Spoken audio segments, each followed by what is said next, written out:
أعوذ بالله من الشيطان الرجيم بسم الله الرحمن الرحيم وكأي من قرية عتت عن أمر ربها ورسله فحاسبناها حسابا شديدا وعذبناها عذابا نكرا فذاقت وبال أمرها وكان عاقبة أمرها خسرا أعد الله لهم عذابا شديدا فاتقوا الله يا أولي الألباب الذين آمنوا قد أنزل الله إليكم ذكرا رسولا يتلو عليكم آيات الله مبينات ليخرج الذين آمنوا وعملوا الصالحات من الظلمات إلى النور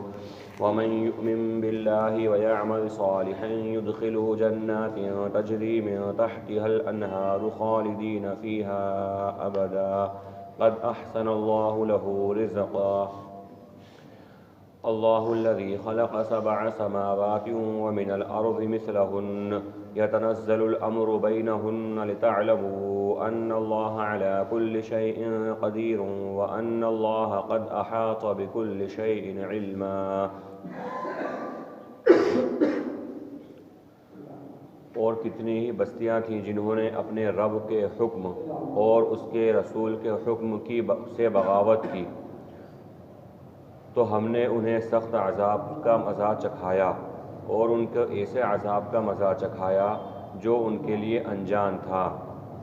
چنانچہ انہوں نے ان کے کرتوت کا مزہ چکھا اور ان کے کرتوت کی سزا بہت ہی گھاٹے کا سودا تھی.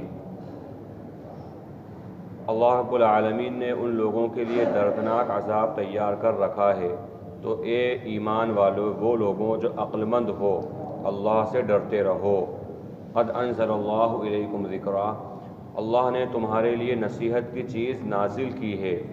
جو رسول تمہارے لیے اللہ کی واضح آیات کی تلاوت کرتے ہیں تاکہ وہ ایمان لانے والوں کو اور نیک عمل کرنے والوں کو اندھیروں سے روشنی کی طرف نکال لے آئیں.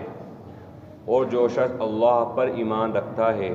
اور نیک عمل کرتا ہے یدخلہ جنات تجری من تحتها الانہار خالدین فیہا ابدا، اللہ اس کو ایسی جنتوں میں، ایسے باغات میں داخل فرمائے گا جس کے نیچے سے نہریں جاری ہوں گی اور وہ اس میں ہمیشہ ہمیش کے لیے رہے گا. قد احسن اللہ لہ رزقا، اللہ نے اس کے لیے بہترین رزق تیار کر رکھا ہے. اللہ وہ ہے جس نے 7 آسمان اور اسی کی طرح زمینیں پیدا کی ہیں اور ان کے درمیان اس کا حکم گھومتا رہتا ہے تاکہ تم جان لو کہ اللہ ہر چیز پر قادر ہے. وَأَنَّ اللَّهَ قَدْ أَحَاطَ بِكُلِّ شَيْءٍ عِلْمًا، اور اللہ کا علم ہر چیز کو گھیرے ہوئے ہے. یہ سورہ طلاق کا دوسرا رکوع اور مختصر سا رکوع ہے. بات بالکل واضح ہے، ہم بارہا اس بات کو سنتے ہیں، کہتے ہیں کہ اللہ رب العالمین نے جو بندوں پر حقوق عائد فرمائے ہیں اس کی 2 شکلیں ہیں اور 2 قسمیں ہیں. ایک تو حقوق اللہ ہیں، یعنی اللہ کے حقوق جو خالص حقوق اللہ ہیں، جس میں بندوں کے حق کا کوئی تعلق نہیں ہے، بلکہ یہاں تک فرمایا کہ اگر کسی شخص نے اس کے اندر بندوں کو شامل کر لیا یا بندوں کو خوش کرنے کے لیے وہ کام کر لیا تو اللہ رب العالمین اس کا بھی اجر ضائع فرما دے گا. جیسے مثلا نماز ہے، روزہ ہے، حج ہے، اسی طرح بہت ساری عبادات جو خالص اللہ نے اپنے لیے رکھی ہیں، یعنی اللہ کا حق ہے، جس میں نماز اور روزہ خاص طور پر، اور حج اور زکوٰۃ بھی اللہ کا حق ہے، لیکن کہیں نہ کہیں اس میں بندوں کے حق بھی پوشیدہ ہیں کیونکہ اس میں مالی عبادت بھی داخل ہے. اور ایک حق وہ حقوق ہیں جو اللہ رب العالمین نے اپنے حقوق کے ساتھ ساتھ اس میں بندوں کی بھی رعایت فرمائی ہے. یعنی کسی انسان کا ایک دوسرے کو لے کر چلنا، کسی انسان کا ایک دوسرے کے حقوق کو ادا کرنا، کسی انسان کا کسی کے ساتھ انصاف کا معاملہ کرنا، ظلم نہ کرنا، حق والے کو اس کا حق دینا، پڑوسیوں کے رشتہ داروں کی ان کا جو ہے لحاظ کرنا، یہ تمام اللہ کے بھی حق ہیں. یہ ایسا نہیں صرف بندوں کے حق ہیں بلکہ اللہ کے بھی حق ہیں، اس وجہ سے کہ اللہ رب العالمین نے بندوں کو پابند کیا ہے کہ یہ کام کرو. جب یہ کام کرنے کا اللہ نے کہا ہے تو یہ اللہ کا بھی حق ہے. یعنی اگر کوئی انسان اپنے رشتہ دار کا لحاظ کر رہا ہے، اپنے پڑوسی کا لحاظ کر رہا ہے، کسی طرح کوئی انسان کسی کمزور کا لحاظ کر رہا ہے، کسی مظلوم جس پر ظلم ہوا ہے اس کی مدد کر رہا ہے، اس کا لحاظ کر رہا ہے، تو یہ صرف اور صرف بندوں کے حقوق نہیں بلکہ اللہ کا بھی حق ہے، کیونکہ اللہ نے اس کو اس بات کا پابند کیا ہے۔ اور دوسرا اس کے اندر بندوں کے بھی حق ہیں، یعنی بندوں کے ساتھ جو اللہ رب العالمین نے معاملات رکھے ہیں کہ ایک بندے کا دوسرے بندے کے ساتھ جو معاملہ ہے اس کی بھی یہ شخص رعایت کر رہا ہے، اس لیے بندوں کا بھی حق ہے۔ اب حقوق اللہ اور حقوق العباد، یعنی یہ دو شکلیں ہو گئی، دو قسمیں ہو گئیں۔ بہت مشہور بات ہے کہ اللہ رب العالمین اگر چاہے گا، اگر اللہ رب العالمین اپنے رحم کا، فضل کا، کرم کا معاملہ فرمانا چاہے گا تو اپنے حقوق تو معاف کر دے گا، اپنے حقوق سے درگزر کر دے گا۔ یعنی اگر کسی انسان نے ایسے حق کے اندر جو خالص اللہ کا حق تھا، اگر اللہ نہ کرے اس میں اس سے کمی کوتاہی ہوئی، اللہ نہ کرے اس میں اگر اس سے اللہ کا حق ادا نہیں کیا، تو ہو سکتا ہے کہ اللہ اس کو معاف فرما دے، اللہ اسے درگزر فرما دے۔ اور اسی بات کو مانگا بھی گیا ہے کہ اے اللہ مجھ سے آسان حساب لینا، جو اللہ کے نبی صلی اللہ علیہ وسلم نے دعا سکھلائی کہ یہ دعا مانگا کرے کہ اللہم حاسبنی حسابا یسیرا، اے اللہ میرے سے آسان حساب کا میرے ساتھ آسان حساب کا معاملہ فرمانا۔ اور دوسرا ہے بندوں کا حق، اس کے بارے میں اللہ رب العالمین نے صاف بیان فرما دیا کہ اللہ اس کے بارے میں دخل اندازی نہیں کرے گا۔ یعنی اگر کسی شخص نے بندے کے حقوق میں ڈنڈی ماری ہے، کسی شخص نے بندوں کے حقوق میں تلف کیا ہے، بندوں کے حقوق کو چھینا ہے، بندوں کے حقوق کو ادا نہیں کیا ہے، تو اللہ رب العالمین اس کے اور بندے کے درمیان کوئی انٹرفیئر، کوئی دخل اندازی نہیں کرے گا، بلکہ اللہ رب العالمین اس کے درمیان اور اس بندے کے درمیان فیصل ہوگا، جج ہوگا، فیصلہ سنانے والا ہوگا۔ اللہ رب العالمین کسی کا فریق نہیں بنے گا۔ تو ہاں ایک چیز یہ، کسی انسان نے کسی بندے کا حق مارا اور اس کی پوری نیت ہے، پوری کوشش ہے، پورا ارادہ ہے کہ میں اس کو دے دوں۔ مثلا کسی انسان نے کسی کی زمین غصب کر لی، کسی کا پلاٹ پر قبضہ کر لیا اور چھین لیا، لیکن اب حالت ایسی ہو گئی کہ وہ پلاٹ اس کے پاس بھی نہیں بچا، وہ پلاٹ اس کے پاس سے بھی چلے گیا، اور اس کے بعد اتنا پیسہ نہیں ہے، اتنا مال نہیں ہے۔ مثلا 5 لاکھ کا اگر پلاٹ تھا، 10 لاکھ کا پلاٹ تھا، اگر اس کے 5 اور 10 لاکھ نہیں ہے کہ وہ اس کو ادا کرے، لیکن اس کا اللہ نے توبہ کی توفیق اس کو دے دی، اللہ رب العالمین نے رجوع کی توفیق اس کو دے دی، تو اس نے رجوع کر لیا، توبہ کر لی کہ اللہ میں معافی مانگتا ہوں کہ میں نے وہ کام کر لیا تھا، اے اللہ تو مجھ کو معاف فرما دے۔ لیکن اس صرف معافی سے مسئلہ حل نہیں ہوگا، بلکہ اس کو اس کے 5 لاکھ، 10 لاکھ، 15 لاکھ، 20 لاکھ جتنے کا پلاٹ تھا، یا تو پلاٹ واپس کرنا پڑے گا یا اس کو اتنی قیمت ادا کرنا پڑے گی۔ لیکن اس کی حالت ایسی ہو گئی کہ نہ تو اس کے پاس پلاٹ بچا اور نہ اس کی قیمت بچی، لیکن اب اس کو توبہ کی توفیق اللہ نے دے دی۔ تو اس شکل کے اندر اللہ کے نبی صلی اللہ علیہ وسلم نے فرمایا کہ وہ شخص اس کا حق دینے کی پوری نیت رکھے، اس کا حق دینے کی پوری کوشش کرے، اس کا حق دینے کا پورا ارادہ کرے، مرتے دم تک اس بات کے اوپر لگا رہے کہ اگر میں نے کسی بندے کا حق مارا تھا تو میں اس کو ادا کروں گا، جیسے ہی اللہ آسانی کا معاملہ فرمائے گا، جیسے ہی میرے لیے راہیں کھلیں گی، میں اس کو اس کا حق ادا کروں گا۔ آخری وقت تک اس کی یہ کوشش، ارادہ اور پختہ ارادہ رہا۔ اگر اس حال میں اس کا انتقال ہو گیا تو پھر اللہ کے نبی صلی اللہ علیہ وسلم نے فرمایا کہ اللہ رب العالمین کی طرف سے خاص انعام اس کو ہوگا کہ اللہ اس کے درمیان اور بندے کے درمیان ایک فریق کی حیثیت سے آ جائے گا اور کہے گا کہ اس بندے نے دنیا میں تیرے اوپر ظلم کیا تھا، اس ظلم کا بدلہ تو مجھ سے لے لے اور اس کو معاف فرما دے۔ یہ خاص پروٹوکال اس بندے کا ہوگا جس نے دنیا کے اندر پکا سچا ارادہ کرا ہوگا کہ میں اس کا حق ادا کروں گا، اور اس کی کوشش بھی ہو، اس کی نیت بھی ہو۔ اور اگر ایسا نہیں ہے تو اللہ رب العالمین اس کے درمیان انٹرفیئر اور دخل اندازی نہیں فرمائے گا۔ یہ اللہ کے نبی صلی اللہ علیہ وسلم نے بالکل وضاحت سے کئی بار بیان فرمایا ہے، کئی موقعوں پر۔ ابھی سورۃ طلاق کا جو دوسرا رکوع شروع ہو رہا ہے، اگر ہم غور کریں پچھلے رکوع کے اندر اللہ رب العالمین نے یہاں پہ حقوق بتائے تھے شوہر کے اور حقوق بتائے تھے بیوی کے۔ یعنی اگر طلاق کا مسئلہ ہو جائے، طلاق کا معاملہ ہو جائے، اگر کسی طرح ساری کوششیں کرنے کے بعد، ہر طرح کی تدبیر اختیار کرنے کے بعد، قرآن کریم نے جو نصیحتیں کی ہیں، جو اسٹیپ بائی اسٹیپ بتایا ہے کہ ایسا کر لو تاکہ طلاق نہ ہو، ایسا کر لو تاکہ طلاق نہ ہو، ایسا کر لو تاکہ طلاق نہ ہو، لیکن سب کچھ ہو جانے کے بعد جب معاملہ طلاق پر آ ہی گیا، اب اس کے بعد کوئی چارہ نہیں ہے، تو فرمایا کہ بہتر یہ ہے کہ طلاق لے کر الگ ہو جاؤ۔ یہ نہیں کہ زندگی جہنم بنا لو، جو کہا کہ ابغض الحلال عند اللہ، پچھلے ہفتے بات آئی تھی کہ اللہ کے نزدیک طلاق سب سے زیادہ ناپسندیدہ اور حلال چیزوں میں سب سے زیادہ بری اس وقت ہے کہ جب طلاق کے بغیر کام ہو سکتا ہو، لیکن طلاق کے بغیر کام ہی نہیں ہو رہا ہے، یعنی کسی بھی طرح سے میاں بیوی میں مطابقت نہیں ہو رہی ہے، ساری کوشش کر لی ہیں، قرآن کریم نے جو بتایا اسٹیپ بائی اسٹیپ سارے کام کر لیے ہیں،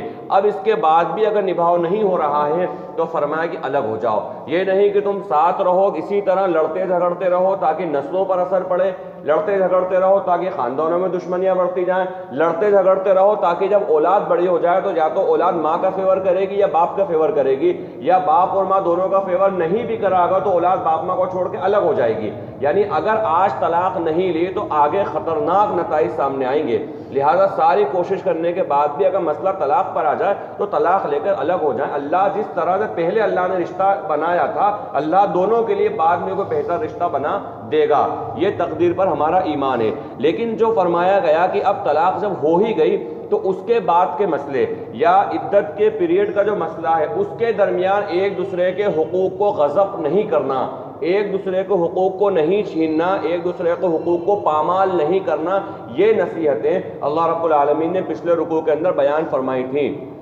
جن میں بہت موٹی موٹی سی یہ تھی کہ بھائی عدت کے جو پیریڈ ہے وہ شوہر کے ساتھ میں بیوی رہے احتیاط کے ساتھ میں، یعنی یہ نہیں کہ ملاقات ہو لیکن شوہر کے گھر کے اندر رہے، شوہر اس کو نان نفقہ دے، شوہر اس کی عزت کی حفاظت کرے، ساری کی ساری چیزیں کرے، اور اس کے بعد اگر ہو جائے تو دونوں خاندان ایک دوسرے کے دشمن نہ بن جائیں، میاں بیوی ایک دوسرے کے جانی دشمن نہ بن جائیں، بلکہ یہ ہو کہ بھائی ٹھیک ہے ہمارا سفر یہیں تک تھا، اب ہم الگ آپ الگ، آپ اپنی دنیا بسا لو ہم ہماری دنیا بسا لیتے ہیں، ایک دوسرے کے جان کے دشمن یعنی مشرکین مکہ کی طرح جہالت والا برتاؤ نہیں کرنا کہ اب اگر نہیں نبھی اگر تو خاندانوں میں دشمنیاں ہو جائیں، نہیں نبھی بات ختم، اللہ نے یہیں تک معاملہ رکھا تھا، یہاں پر اچھے انداز اسی لیے کہا گیا کہ اس کو جو ہے ایک جوڑی کپڑے دے کر رخصت کیا جائے بیوی کو، خاص طور پر اتنا بہترین نظام کہ اگر طلاق کا مسئلہ آ ہی جائے ساری تدبیریں کرنے کے بعد بھی نبھاؤ نہ ہو تو طلاق جب دے دی جائے عدت پوری ہو جائے تو اس کو ایک جوڑی کپڑا دے کر، اور بعض فقہا نے فرمایا کہ یہ ایک جوڑی لباس ایک جوڑی سوٹ دینا واجب ہے شوہر کے اوپر، اور بعض فقہا نے فرمایا کہ مستحب اور پسندیدہ عمل ہے، فرمایا کہ اس کو دے کر ودا کرو تاکہ آپسی خلش نہ رہے، زندگی بھر کا معاملہ نہ ہو۔ اب یہاں پر جو رکوع شروع ہو رہا ہے یہاں پر یہ ان باتوں کی رعایت کے ساتھ اللہ رب العالمین نے بات بیان فرمائی کہ یہ تمام تر چیزیں تمہیں کرنا ہے، اور اگر اس کے بعد نہیں کری، اب چونکہ مضمون دوسرا ہے لیکن اس سے پہلے رکوع سے مطابقت اس وجہ سے ہے کہ یہاں فرمایا کہ وَكَأَيٍّ مِّن قَرْيَةٍ عَتَتْ عَنْ أَمْرِ رَبِّهَا وَرُسُولِهِ، کتنی ہی بستیاں ایسی ہیں جنہوں نے اللہ اور اس کے رسول یعنی ان کا رب، جو بستی کے جو باشندے تھے ان کا رب یعنی اللہ اور اس کے رسول سے بغاوت کری، یعنی اللہ اور اس کے رسول نے جو کام کرنے کا کہا وہ کام نہیں کرا۔ اب اس کو پیچھے طلاق کے اندر جو اللہ نے احکامات دیے ہیں ان سے جوڑ کر دیکھا جائے کہ یہ کام کرنے کے تھے، ایک طلاق دینے سے لے کے عدت گزر جانے تک اور عدت ختم ہو جانے کے بعد رخصت کرنے تک جو کام کرنے کے تھے، اگر ان کاموں کو نہیں کرا بیوی نے شوہر کے حق ہو گئے، عدت کے پیریڈ تک تو وہ بہرحال اس کے نکاح میں ہے جب تک کہ اس کے مکمل عدت نہیں ہو گئی، اب جب اس نے اس کے حقوق ادا نہیں کرے شوہر کے اور شوہر نے بیوی کے حقوق ادا نہیں کرے، اللہ اور اس کے رسول سے بغاوت ہے۔ اس وجہ سے قرآن کریم میں صاف بیان فرمایا کہ رسول کے لیے بھی خاص طور پہ اور اللہ کے لیے بہت مشہور ہے کہ یا ایھا الذین آمنوا اطیعوا اللہ تو قرآن کریم میں بہت جگہ ہے، اور ساتھ میں فرمایا واطیعوا الرسول، اللہ اور اس کے رسول کی اطاعت کرو، اور ایک جگہ فرمایا کہ ما آتاکم الرسول، جو چیز رسول تمہیں دے اس کو لے لو، وما نہاکم عنہ فانتہوا، اور جس سے رکنے کا کہیں اس سے رک جاؤ، زیادہ قیل و قال زیادہ بحث و مباحثہ مت کرو۔ اب اگر کسی نے ایسا نہیں کرا یعنی اللہ اور اس کے رسول سے بغاوت کری تو یہ ہوگا کہ فحاسبناها حسابا شدیدا، ہم نے ان کا دردناک حساب لے لیا، ہم نے ان کی زبردست پکڑ کر لی، وعذبناها عذابا نکرا، اور ہم نے ان کو ایسے عذاب کا مزہ چکھایا جو ان کے لیے انجان تھا۔ اور یہ اتنا خطرناک مسئلہ ہے کہ بالخصوص اس وقت جو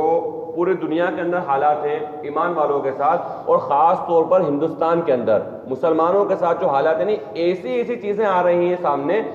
کہ ہمارے آبا و اجداد نے سوچا بھی نہیں تھا کہ اس ملک میں ایسا بھی ہو سکتا ہے، اور وہ اتنی تیزی کے ساتھ آ رہی ہیں، اتنی تیزی کے ساتھ آ رہی ہیں، یعنی ابھی ہوتا ہے کہ یہ چیز سامنے آئی ہے وہ کچھ وقت کے بعد میں وہ چیز مسلط کر دی جاتی ہے.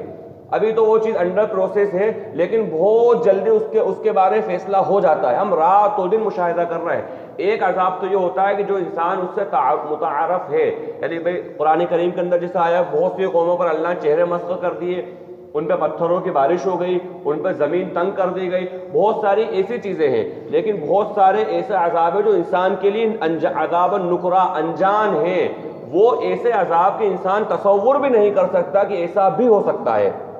لیکن وہ عذاب آ گیا. مثال کے طور پر اگر ہم عمومی طور پر دیکھیں, صرف مسلمانوں کے لیے نہیں بلکہ عمومی طور پر دیکھیں, تو ابھی موجودہ وقت میں جو بیماری آئی تھی یا اس کے کچھ اثرات بچے ہوئے ہیں, اس وقت جو حالت ہوئی ہے پوری دنیا کی, پوری صدیاں گزر گئی ہیں, کبھی ایسی حالت نہیں ہوئی ہے. تو بیماریاں آئی ہیں, بڑی بڑی جو خطرناک بیماریاں آئی ہیں, لیکن جو حالت کورونا کے وقت پہ ہوئی ہے پورے دنیا کی, ایسی حالت کبھی پڑھنے میں نہیں آئی کہ ایک ساتھ پوری دنیا لاک ہو گئی اور اس طرح سے لاک ہو گئی کہ انسان بالکل پریشان ہو گئے, حیران ہو گیا آخر یہ کیا ہوا ہے. بیماریاں آئی ہیں, اس سے خطرناک بیماریاں آئی ہیں. جو اسپینش فلو آیا تھا جس کو کالا بخار بھی, چٹ پٹ لوگ مرتے تھے اس کے اندر. صبح پتا چلا کسی کو دفنا کیا, جو دفنانے میں شریک تھا پتا چلا شام میں اس کا انتقال ہو گیا. یہ تاریخ میں لکھا ہوا ہے 1918 1920 کے دور کے اندر اسپینش فلو آیا تھا. تو لیکن اس کے باوجود دنیا ایسی لاک نہیں ہوئی تھی کہ بالکل سگا بھائی سے دور ہو گیا, ایک کمرے میں دو لوگ نہیں رہ سکتے, ہاتھ نہیں ملا سکتے, یہ نہیں کر سکتے.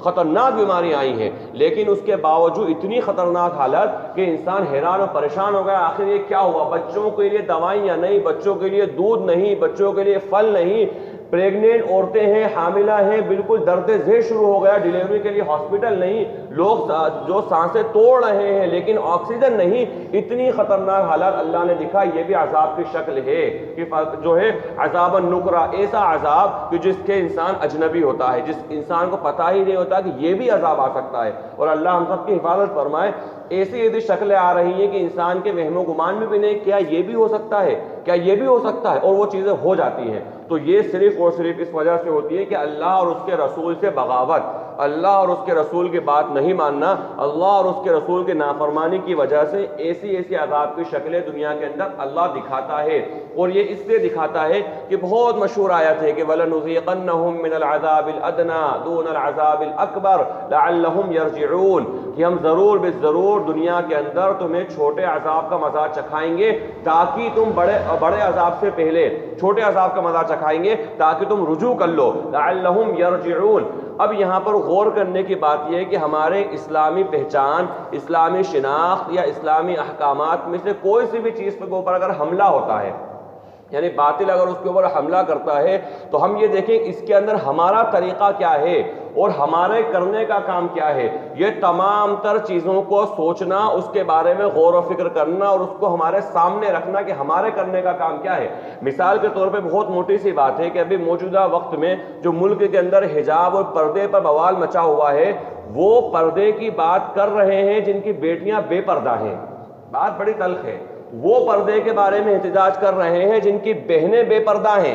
وہ پردے کے نعرے لگا رہے ہیں جن کی بیویاں بے پردہ ہیں. یعنی جہاں پردے کا نظام گھر کے اندر نافذ کر سکتے تھے, اس کے بعد اگر ہم نے نہیں کرا, وہ نظام جو گھر میں نافذ ہم کر سکتے تھے لیکن اگر نہیں کرا, تو اللہ رب العالمین ہم سب کی حفاظت فرمائے, ایسے حالات اللہ پیدا فرما دے گا کہ چاہتے ہوئے بھی پھر ہم وہ کام نہیں کر سکتے.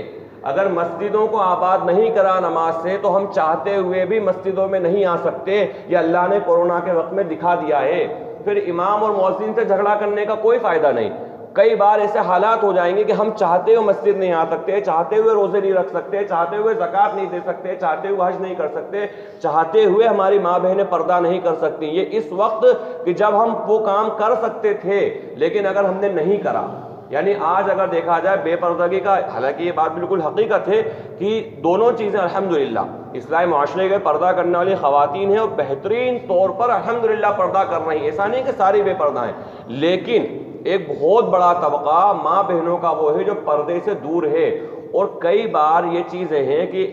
پیار محبت کے ساتھ, حسن اخلاق کے ساتھ میں باپ بیٹی کو سمجھا سکتا ہے لیکن پھر بھی نہیں سمجھا رہا ہے. ایک تو یہ بیٹی اتنی زیادہ باغی ہو گئی, وہ سمجھانے اس کا بے سود ہے, وہ مسئلہ بہت کم ہوتا ہے لیکن کبھی کبھی وہ ہو جاتا ہے. لیکن عام طور پہ ایسا ہوتا ہے بیٹی بے پردہ ہے لیکن باپ نہیں بول رہا ہے, بہن بے پردہ ہے لیکن بھائی نہیں بول رہا ہے. اسی طریقے دوسری متعلقہ رشتہ دار جو محرم ہیں اگر وہ بے پردہ ہے لیکن نصیحت کے انداز میں خیر خواہی کے انداز میں وہ بول نہیں رہے ہیں اور ان کے احساس بھی نہیں ہو رہا ہے کہ اللہ نے کتنی زیادہ احکام پردے کے تعلق سے نازل فرمائے ہیں تو پھر یہ حالات ہو جائیں گے کہ کرنا چاہیں تو بھی نہیں کر سکتے, پردہ کرنا چاہیں گی تب بھی نہیں کر سکتی. لہٰذا ہماری ذمہ داری یہ ہے کہ خاص طور پر وہ چیزیں جن پر باطل حملہ کر رہا ہے, خاص طور پر وہ چیزیں جن کو باطل نشانہ بنا کم از کم ہم ہمارے گھر کے اندر, ہمارے علاقے کے اندر, ہمارے معاشرے کے اندر تو نافذ کریں. اب اس میں ایک چیز یہ, کبھی کسی نے پردہ کر لیا تو وہ پردہ ایسا ہوا کہ کسی خاص فنکشن کے اندر کھل گیا, یعنی وہ پردہ یہ ہے کسی خاص فنکشن کے اندر کسی خاص موقع کے اوپر کھل گیا, اور وہ پردہ ٹھیک ہے جس وقت کرا اس کا ثواب ہے, یہ نہیں کہ جذبات میں کہتے بھائی اس کا تو ثواب ہی ضائع ہو گیا, اس کا اجر ہی ضائع ہو گیا, ایسا نہیں ہے. جس وقت پردہ کرا اس کو اس وقت کا ثواب ملے گا, لیکن جس وقت پردہ کھول دیا, جس وقت حجاب کھول دیا اور جس وقت بے پردہ وہ خاتون ہو گئی تو اس وقت کا عذاب بھی اس کو ملے گا اور اس وقت کا گناہ بھی اس کو ملے گا. اور یہ خاص طور پر ہوتا ہے ویڈیو کے اندر اور ایسی جگہ پر جہاں ایسی چیزیں ہیں جہاں مسلمان ہیں, مسلمانوں کا اجتماع ہے, مسلمانوں کا فنکشن ہے, مسلمانوں کا پروگرام ہے, لیکن یہ ویڈیو کی نحوست, حتیٰ کہ عقیقے کی ویڈیو بننے لگ گئی. یعنی کس حد تک مسلمان کا لیول ایمان کے اعتبار سے گر رہا ہے, عقیقے کی ویڈیو بن رہی ہیں اور اس کے اندر بالکل میک اپ کے اندر, فل میک اپ کے اندر ماں بہنیں چاہو ویڈیو کے اندر آ رہی ہیں. 100 سال کے بعد بھی وہ جوان دکھ رہی کیمرے کے اندر, حالانکہ وہ سڑ کے گل چکی ہوگی, اس کی ہڈیاں بوسیدہ ہو چکی ہوں گی, لیکن اس تصویر کے وجہ سے, اس ویڈیوگرافی کی وجہ 100 سال 200 سال 300 سال اور جب تک یہ ڈیجیٹل سسٹم رہے گا تب تک وہ عورت بے پردہ نظر آتی رہے گی. نسلوں کے اندر لوگ آتے رہیں گے اور اس کو دیکھتے رہیں گے. ہو سکتا ہے چند سالوں کے بعد اس کا محرم اس کے بارے میں فبتیاں کسے,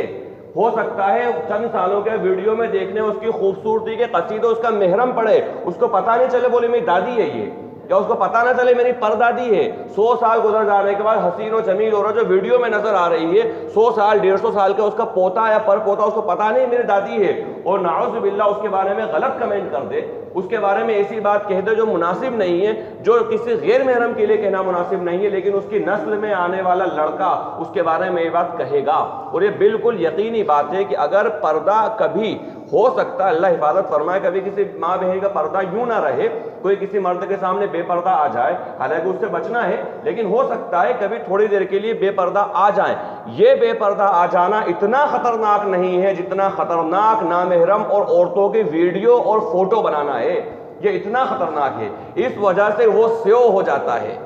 وہ سیو ہو جاتا ہے, اور جو دیکھنا چاہتا ہے جب دیکھنا چاہتا ہے. میں تو ایک واقعہ بتا رہا ہوں, بالکل حقیقی واقعہ ہے, میرے ساتھ ہوا. ایک صاحب نے مسئلہ پوچھا کہ جو شاید میں نے درس میں کبھی ذکر کیا ہے کہ میں جو شادی کی ویڈیوگرافی ہوتی ہے اس کی وہ سی ڈی بناتے تھے, کیسٹ, ڈی وی ڈی. انہوں نے مسئلہ پوچھا, مولانا اس میں جو لڑکیاں ہیں, وہ مسئلہ انہوں نے پوچھا کہ وہ جو ویڈیو ہے اس کو سیو کر کے ہم رکھ سکتے ہیں کہ نہیں رکھ سکتے ہیں. تو میں نے کہا بھائی اگر آپ کمپیوٹر سے اس کو بناؤ گے تو آلریڈی آپ کو پہلے سیو کرنا ہی پڑے گی نا, کمپیوٹر میں آپ کے سیو ہوئے گی تبھی تو آپ اس کو دوسری ڈی وی ڈی کے اندر ڈالو گے. لیکن جو پوچھنا چاہ رہے تھے سیکنڈ اسٹیپ پر انہوں نے پوچھا, انہوں نے پوچھا بولے اگر ہم نے اس کو سیو کر کے رکھ لیا تو کہیں ہم جو ہے خائن تو نہیں ہوں گے, یعنی خیانت کرنے والے تو نہیں ہوں گے. اور ظاہر سی بات ہے اگر ہم نے سیو کر کے رکھا تو بڑی حسین و جمیل لڑکیاں ہوتی ہیں, یہ الفاظ ہیں ان کے, حسین و جمیل, بڑی حقوقی بول. اور پھر آگے بات بھی کہی, بولے وہ کیسی بھی ہوں لیکن میک اپ شیک اپ کے اندر تو بڑی حسین و جمیل لگتی ہیں. بولے کبھی ہم نے دیکھ بھی لیا, اگر تو میں مانتا ہوں بد نظری کا گناہ ہے, وہ اتنا الحمدللہ سمجھ رہے تھے, میں مانتا ہوں بد نظری کا گناہ ہے, لیکن کیا یہ خیانت کا گناہ بھی ہوگا؟ یعنی بھائی کسی نے اگر جو ویڈیو تو ہمیں اس لیے دی تھی کہ ہم اس کو کاپی کر کے دے دیں, لیکن بد نظری کا گناہ ہوگا یہ تو مجھے پتا ہے, لیکن کیا خیانت کا گناہ بھی ہوگا؟ یعنی سوال کرنے والا یہ کہہ رہا ہے کہ میں اس کو دیکھوں گا, سوال کرنے والا بتا رہا ہوں عورتوں کے حسنوں کو میں دیکھوں گا, ان لڑکیوں کے حسنوں کو میں دیکھوں گا, تو دیکھوں گا تو بد نظری کا گناہ تو ہوگا, یہ مجھے پتا ہے, لیکن کیا خیانت بھی ہوگی؟ یعنی وہ بتا رہا ہے کہ نامحرم کو میں دیکھوں گا اور جب تک میرے سسٹم میں رہیں گی میں ان کو دیکھتا رہوں گا. تو اتنا خطرناک مسئلہ ہے ویڈیو کا. یعنی یہ جو کہا نا بعض علماء نے جائز کہا ہے, تو یہ بھائی مردوں کے لیے ہے.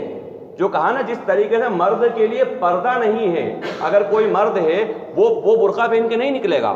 جو بعض علماء نے کہا کہ بھائی ویڈیو جائز ہے یا دینی مجلس کی ویڈیو جائز ہے یا بعض اکابر علماء ویڈیو بناتے ہیں, تو یہ عورتوں کے لیے نہیں ہے, یہ مردوں کے لیے جائز ہے. اور اس وجہ سے مردوں کے لیے جائز ہے کہ بھئی مرد کے لیے باہر برقع پہن کے نکلنا ضروری نہیں ہے، مرد کے لیے پردہ ہے ہی نہیں۔ مرد کا پردہ صرف یہ ہے کہ اپنی نظروں کو نیچے رکھے، قل للمؤمنین یغضوا من ابصارہم، اس کا پردہ یہ نہیں کہا کہ جو ہے یدنین علیہن من جلابیبہن، کہ گھونگھٹ ڈال لو، آگے چادریں لٹکا لو، یہ مرد کو نہیں کہا۔ یہ نہیں کہا کہ تم اپنے گھروں میں وقرن فی بیوتکن، اپنے گھروں میں قرار سے بیٹھے رہو، زمانے جاہلیت کی طرح باہر نہ نکلو، یہ مرد کو نہیں کہا۔ اس وجہ سے نہیں کہا کہ مرد کو دن میں 50 بار باہر نکلنا پڑے گا، 100 بار باہر نکلنا پڑے گا، اور عورت کو دن بھر باہر نکلنے کی ضرورت ہی نہیں ہے۔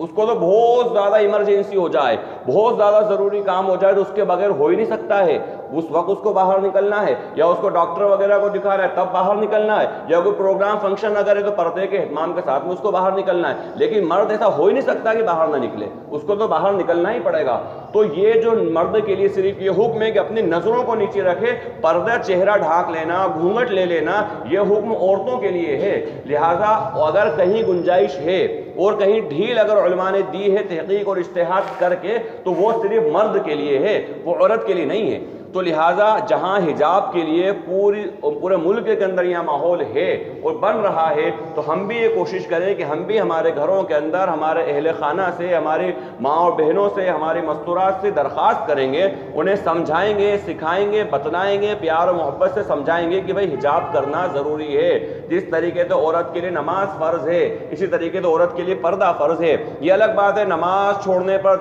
جو ہے وعید زیادہ ہے، پردے کے مقابلے میں نماز چھوڑنے پر وعید زیادہ ہے۔ اسی طریقے سے دوسری عبادتیں ہیں وہ تمام تر عبادتیں جو فرض ہیں، اسی طریقے سے عورت پر پردہ بھی فرض ہے۔ اگر یہ اللہ اور اس کے رسول سے بغاوت ہوتی ہے تو پھر اللہ ایسے عذاب لاتا ہے جو انسان کے لیے اجنبی ہوتے ہیں۔ عذاب کا کبھی سنا بھی نہیں کہ ایسا بھی ہو سکتا ہے، لیکن اللہ وہ سامنے لے کر آ جاتا ہے۔ تو فرمایا کتنے ہی بستیاں ایسی تھیں جنہوں نے اپنے رب کے حکم اور اس کے رسول کے حکم سے بغاوت کی، فحاسبناها حسابا شدیدا، تو ہم نے ان کا سخت حساب لیا، زبردست پکڑ کری، وعذبناها عذابا نکرا، اور اجنبی انجان عذاب سے ان کا مزہ انجان عذاب کا ان کو مزہ چکھایا، فذاقت وبال امرها وكان عاقبۃ امرها خسرا، اور انہوں نے ان کے کرتوتوں کا مزہ چکھا، وكان عاقبۃ امرها خسرا، اور جو ان کے کارنامے تھے، جو ان کے کام تھے، اور ان کا بدلہ تو نقصان ہی نقصان تھا، نقصان اٹھانا ہی ان کا بدلہ تھا۔ اعد اللہ لهم عذابا شدیدا۔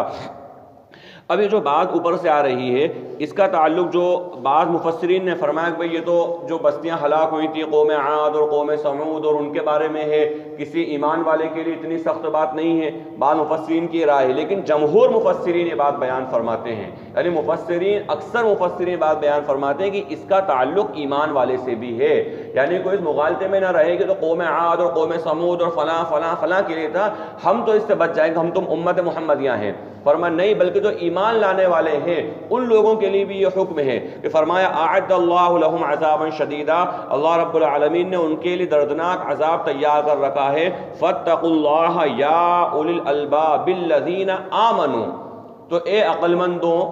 مند لوگوں جو ایمان لائے ہو، اللہ رب العالمین نے ان لوگوں کو، یعنی جو ان باتوں کی رعایت کر رہے ہیں، ان باتوں کے اوپر عمل کر رہے ہیں، پروردگار نے ان لوگوں کو عقل مند ایمان والے کہا ہے، یعنی وہ اللہ اور اس کے رسول کی رعایت کر رہے ہیں، اللہ اور اس کے رسول کی بات مان رہے ہیں، وہ عقل مند ایمان والے ہیں۔ اچھا یہاں پر ایک بات ہے، کئی مرتبہ ایسا ہوتا ہے کہ انسان یہ سوچتا ہے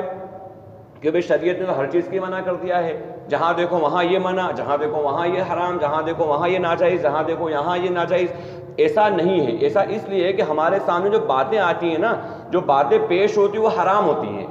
اب جب باتیں حرام پیش ہوں گی تو کوئی بھی اس کو حلال نہیں بتائے گا۔ مثال کے طور پہ قرآن کریم کا اسلوب ہی ہے، بلکہ اور خاص طور پہ نکاح کے تعلق سے اللہ رب العالمین نے باتیں بیان فرما دیا، بھئی یہ اتنی خواتین ہیں، یہ تمہارے لیے حرام ہے، اس کے علاوہ پوری دنیا کی تمام مسلمان عورتیں حلال ہیں۔ اسی طریقے سے فرما دیا یہ کچھ جانور کچھ بتا دیے کہ ان کی علامتیں ہیں، جو شکاری ہیں مثلا، یا اور فقہا نے الگ الگ علامتیں بیان فرمائے کہ یہ 2 4 5 قسم کے جانور حرام ہیں، اس کے علاوہ سب حلال ہیں۔ اسی طریقے سے فرما دیا گیا مشروب کے اندر شراب اور ہر نشہ آور چیز حرام ہے، اس کے علاوہ سارے مشروب اور سارے شربت اور ساری پینے والی چیزیں حلال ہیں۔ اسی طریقے سے کھانے کے اندر فرما دیا ہر طیب اور پاکیزہ چیز کھاؤ، اللہ رب العالمین نے دیا ہے تو کھاؤ اور پیو اور اس کا جو ہے شکر ادا کرو۔ لیکن باطل کیا کرتا ہے کہ یہ حرام چیز سامنے لاتا ہے، نو حلال تو چھپا لی، ایک حرام چیز سامنے لائے گا، بھائی مفتی سے مسئلہ پوچھو تو پتا چلا بھائی یہ تو حرام ہے۔ اسی طریقے سے بعد میں دوسری کیٹیگری کی دوسرے کسی شعبے کی کوئی ایک حرام چیز لے کر سامنے آئے گا، بھائی مسئلہ پوچھو مفتی سے، مفتی صاحب نے کہا بھئی یہ تو حرام ہے، لیکن باطل نے 9 حلال چیزیں چھپا دیں،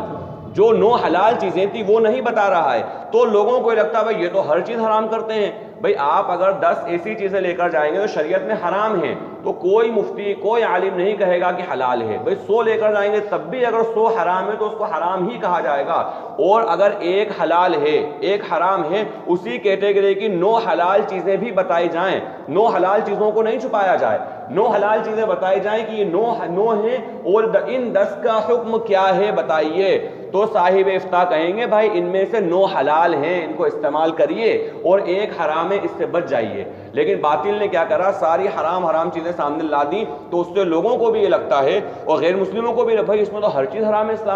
اسلام میں ہر چیز حرام ہے، تو اسلام میں ہر چیز حرام نہیں ہے، بلکہ حرام بالکل واضح ہے۔ اللہ رب العالمین نے اور اللہ کے نبی علیہ الصلوۃ والسلام نے صاف صاف بیان فرما دیا بھائی یہ چیزیں حرام ہیں، اس سے بچ جاؤ۔ اور اگر پابندیاں دیکھی جائیں، اگر پابندی دیکھی جائے تو مذاہب کا تو ہم ابھی تجزیہ نہ کریں، عام طور پہ جس ماحول کے اندر زندگی گزار رہے ہیں، جس ملک کے اندر زندگی گزار رہے ہیں، وہاں پر سینکڑوں چیزیں منع ہیں، کئی ساری ایسی چیزیں ہیں جو منع ہے۔ اگر ریڈ لائٹ اگر ہے، چاہے ادھر نہ گاڑی آ رہی ہو نہ ادھر آ رہی، چاروں طرف سے ایک بھی گاڑی نہیں آ رہی نا، لیکن ریڈ لائٹ کراس کرنا جرم ہے، اس وجہ سے جرم ہے، ملک کا قانون ہے۔ تو کئی ساری چیزیں ہمارے اس ملک کے اندر بھی منع ہیں، کئی سارے دفعات یہ نہیں کر سکتے وہ نہیں کر سکتے، کہیں ریلوے اسٹیشن پہ لکھا ہے کہ 50 کام نہیں کر سکتے، کہیں ایئرپورٹ پہ لکھا یہ 10 کام نہیں کر سکتے، کہیں بس اسٹینڈ پہ لکھا یہ 10 کام نہیں کر سکتے، تو یہ کئی سارے نہیں کرنے کے کام اگر شریعت کے اعتبار دیکھا ہے، شریعت نے تو بہت ہی کم کر دیے ہیں، بہت محدود کر دی ہیں، بھئی موٹی موٹی چیزیں یہ حرام ہے۔ اور پھر اتنا بہترین یعنی وہ آیت امید دلانے والی آیت جو بار بار درس میں آتی ہے، ذکر زبان پہ آ جاتی ہے، بہت امید دلانے والی آیت جو کئی بار ہم نے پڑھی ہے اس کو کہ ان تجتنبوا کبائر ما تنہون عنہ نکفر عنکم سیئاتکم وندخلکم مدخلا کریما۔ اللہ فرما رہا اگر تم بڑے بڑے گناہوں سے بچ گئے، بڑے بڑی چیزوں سے اگر تم بچ گئے تو اللہ چھوٹی موٹی چیزیں درگزر فرما دے گا۔ اور یہ بہت ہی امید دلانے والی آیت ہے، بہت ہمت دلانے والی آیت ہے، انشاءاللہ اللہ چھوٹی موٹی چیزیں معاف کر دے گا، لیکن ملک کا قانون چھوٹی چیزیں معاف نہیں کرتا ہے۔ اگر 3 سواری بیٹھ گئی تب بھی معاف نہیں کرا جائے گا، ریڈ لائٹ کراس کر کے تھوڑا سا جو لائن ہے اس لائن کو کراس کر دیا تو چالان بن جائے گا، چھوٹی موٹی چیزیں بھی دنیا معاف نہیں کرتی، لیکن پروردگار فرما رہا بڑی بڑی چیزوں سے بچ جاؤ، اور بڑی بڑی چیزوں جب انسان بچ جائے گا تو اللہ رب العالمین اس کے ساتھ ہی معاملہ کرے گا کہ چھوٹی موٹی کمی کوتاہیاں کہیں اگر ہو بھی گئی ہیں تو اللہ اسے درگزر فرمائے گا۔ لہٰذا یہ بالکل دماغ میں خیال نہیں آئے کہ ہر چیز حرام ہے، بلکہ حرام کم ہے، حلال زیادہ ہے۔ اللہ نے فرما دی یہ چیز حرام ہے، اس ٹائپ کی سے بچ جاؤ، اس کو چھوڑ کے سب حلال ہے، اس چیز سے بچ جاؤ کھانے کے اندر، اس کو چھوڑ کے سب حلال ہے۔ موٹا سا اصول اللہ نے حلال و حرام کا بیان فرما دیا۔ تو فرمایا کہ اے ایمان والوں، اللہ فرما رہا ہے ایمان والوں کے لیے خاص طور پہ عقل مند ایمان والا ان کو کہہ رہا اللہ جو اللہ اور اس کے رسول کے طریقے کی رعایت کرتے ہیں، اللہ اور اس کے رسول کے طریقے کے اوپر زندگی گزارتے ہیں، اللہ فرمایا یہ عقل مند ہیں اور عقل مند ایمان والے ہیں۔ فرمایا اعد اللہ لہم عذابا شدیدا، اللہ نے ان کے لیے دردناک عذاب تیار کر رکھا ہے جو اللہ اور اس کے رسول کے طریقے سے بغاوت کریں۔ فرمایا فاتقوا اللہ یا اولی الالباب الذین آمنوا، تو اے ایمان والوں جو عقل والے ہو عقل مند ہو، اللہ کا تقوی اختیار کرو، اللہ سے ڈرتے رہو۔ قد انزل اللہ الیکم ذکرا،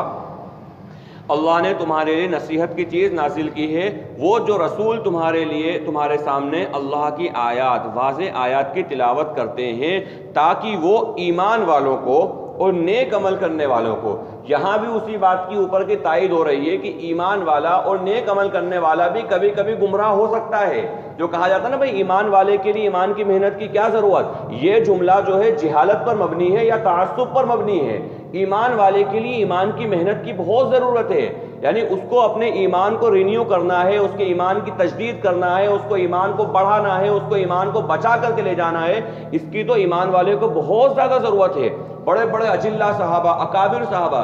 حضرت معاذ بن جبل رضی اللہ تعالیٰ عنہ مشہور واقعہ ہے، امام بخاری رحمۃ اللہ علیہ نے کتاب الایمان میں نقل کیا ہے، یعنی امام بخاری خود اس پر ایمان کا ہیڈنگ باندھ رہے ہیں، فرما رہے ہیں یہ چیز ایمانیات میں سے ہے۔ اور وہ کہتے بھائی آؤ تھوڑی دیر ہمارے پاس بیٹھو، اجلس بنا نؤمن ساعتن، آؤ تھوڑی دیر ہمارے پاس بیٹھو تاکہ ہم ایمان لے آئیں۔ اور معاذ بن جبل رضی اللہ تعالیٰ عنہ یہ وہ صحابی ہیں جن کے بارے میں اللہ کے نبی علیہ الصلوۃ نے فرمایا کل روز قیامت علماء کا اور فقہاء کا جھنڈا ان کے ہاتھ میں ہوگا۔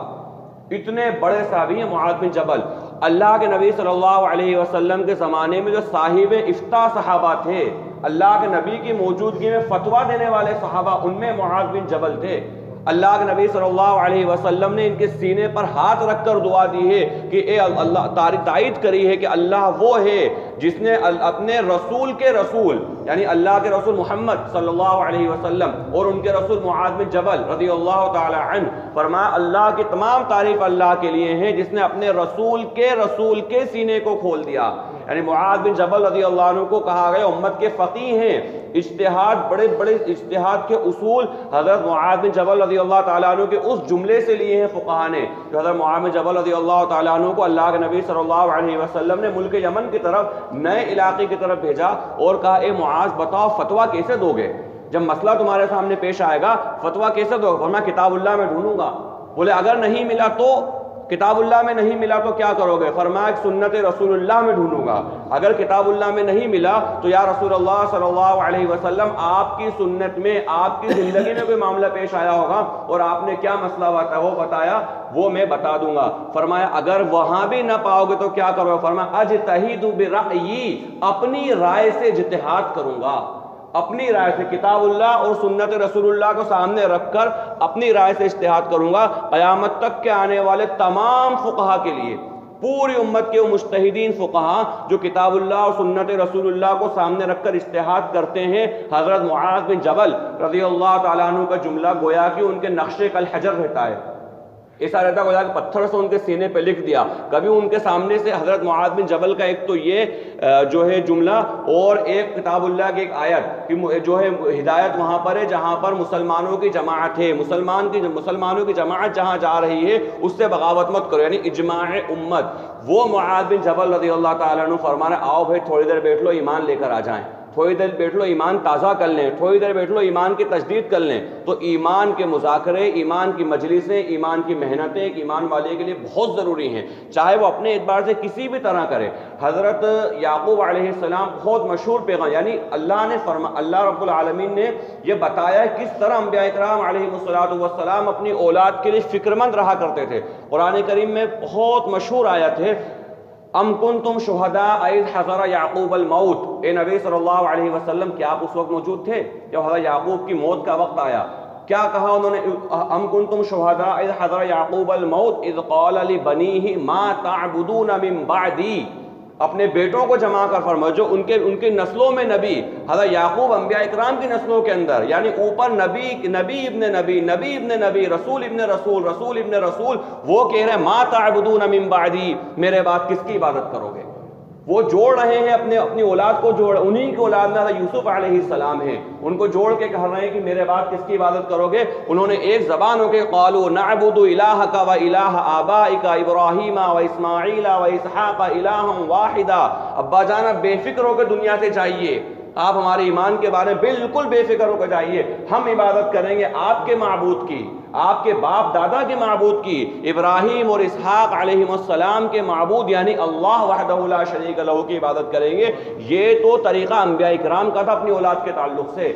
تو سوچے کہ عام انسان کو کتنی زیادہ فکر کی ضرورت ہے اپنے ایمان کے تعلق سے۔ تو یہ آیت بھی اللہ رب العالمین نے ایمان والوں کو جو ایمان بھی لائے ہیں اور اچھے عمل بھی کرے ہیں، لیکن ہو سکتا ہے شیطان کے بہکاوے میں آ کر وہ غلط راستے پر چلے جائیں، ہو سکتا ہے ظلمات کی طرف چلے جائیں، تو کتاب اللہ اسی لیے ہے، رسول اسی لیے کتاب اللہ کی تلاوت کرتے ہیں تاکہ اللہ کی آیات کے ذریعے ایمان والوں کو، نیک عمل کرنے والوں کو روشنی کی طرف لے کر آئیں ظلم سے۔ وَمَن يُؤْمِن بِاللَّهِ وَيَعْمَلْ صَالِحًا، اور جو شخص اللہ پر ایمان رکھتا ہے اور نیک عمل کرتا ہے، اللہ اس کو ایسی جنتوں میں داخل فرمائے گا جس کے نیچے سے نہریں جاری ہوں گی، اس میں ہمیشہ ہمیشہ کے لیے رہیں گے۔ اللہ نے ان کے لیے بہترین رزق طے کر رکھا ہے۔ اللہ الذی خلق سبع سماوات، اللہ وہ ہے جس نے 7 آسمان اور اسی کے مثل زمین ہے۔ جس طرح اللہ نے آسمان بنائے اسی طرح اللہ نے زمینیں بنائی، اللہ نے زمینیں پیدا فرمائیں۔ یتنزل الامر بینہن، اور ان دونوں کے درمیان اللہ کے امر، اللہ کے حکم نازل ہوتے ہیں، آسمان و زمین کے درمیان اللہ کے حکم نازل ہوتے ہیں۔ لتعلموا ان اللہ علی کل شیء قدیر، تاکہ تم جان لو کہ اللہ ہر چیز پر قادر ہے اور اللہ کا علم ہر چیز کو گھیرے ہوئے ہے۔ بسم اللہ الرحمن الرحیم، اللہم صلی علی محمد وعلی آل محمد کما صلیت علی ابراہیم وعلی آل ابراہیم انک حمید مجید، اللہم بارک علی محمد وعلی آل محمد کما بارکت علی ابراہیم وعلی آل ابراہیم انک حمید مجید، اللہم اغفر وارحم وانت خیر الراحمین، اللہم اغفر لی وارحمنی واہدنی وعافنی وارزقنی، اللهم أرنا الحق حقا وارزقنا اتباعه وأرنا الباطل باطلا وارزقنا اجتنابه، رب اجعلني مقيم الصلاة ومن ذريتي ربنا وتقبل دعاء، ربنا اغفر لي ولوالدي وللمؤمنين يوم يقوم الحساب، ربنا آتنا في الدنيا حسنة وفي الآخرة حسنة وقنا عذاب النار، جزا الله عنا محمدا ما هو أهله صلى الله عليه وسلم، سبحان ربك رب العزة عما يصفون وسلام على المرسلين والحمد لله رب العالمين۔